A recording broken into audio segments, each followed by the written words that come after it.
प्रजापति का शिव के साथ दुर्व्यवहार। बहुत समय पहले की बात है।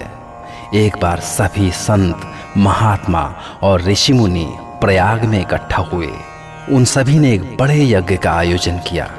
उस यज्ञ में ब्रह्मा तक पधारे थे। तभी सती और अपने गणों के साथ महादेव शंकर भी वहां पधारे। भगवान शिव को वहां आया देखकर सभी देवता, सिद्ध और मुनियों ने उन्हें प्रणाम किया और सभी लोग यज्ञ कार्य में लग गए। इसी बीच दक्ष प्रजापति भी उधर घूमते हुए आए। दक्ष उस समय ब्रह्मांड के प्रजापति बनाए गए थे, इसीलिए वे सबके द्वारा सम्मानित थे। पर ये पद पाकर उनके मन में बहुत अहंकार पैदा हो गया था। उन्हें आता देखकर सभी ने उन्हें प्रणाम किया, किंतु भगवान शिव ने उनके सामने सिर नहीं झुकाया। वे अपने आसन पर ही बैठे रहे।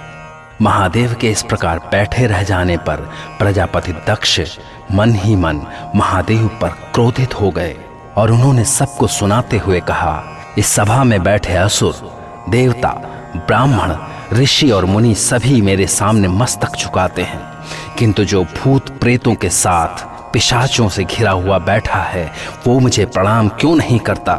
इस धृष्टता का कारण क्या है?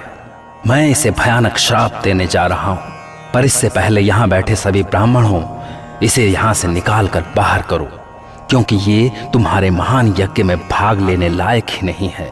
ऐसा सुनते ही शिव के भक्त नंदी क्रोध से कांपने लगे। उन्होंने दक्ष को फटकारते हुए कहा, हे मूर्ख, तुझे नहीं पता कि तूने किसको यज्ञ से बाहर करने का आदेश दिया है?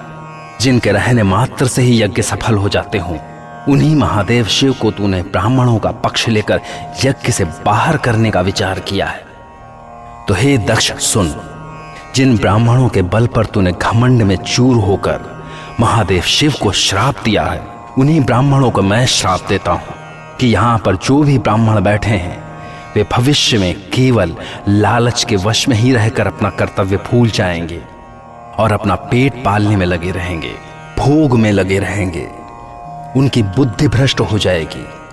इतना ही नहीं, वे वेदों का महत्व भी भूल जाएंगे। दोनों तरफ से इस प्रकार के श्रापों को सुनकर यज्ञ स्थान में हाहाकार मच गया। तब भगवान शिव ने नंदी को बड़े शांत स्वर में समझाया, हे नंदी, तुमने ब्राह्मणों को श्राप देकर उचित नहीं किया। इन सब में इनका कोई दोष नहीं। और जहां तक दक्ष के श्राप की बात है, तो मेरे ऊपर उनके श्राप का कोई प्रभाव नहीं पड़ने वाला, क्योंकि मैं इन सब से ऊपर उठ चुका हूं। मुझे किसी का श्राप छू भी नहीं सकता, क्योंकि मैं ही यज्ञ हूं और मैं ही आत्मा। शिव का यह कथन सुनकर वहां पर उपस्थित सभी शिव की जय जयकार करने लगे। पर इससे दक्ष और क्रोधित हो उठे। महादेव शिव के लिए दक्ष प्रजापति की यही कटुता भविष्य में सती के दाह का कारण बनी।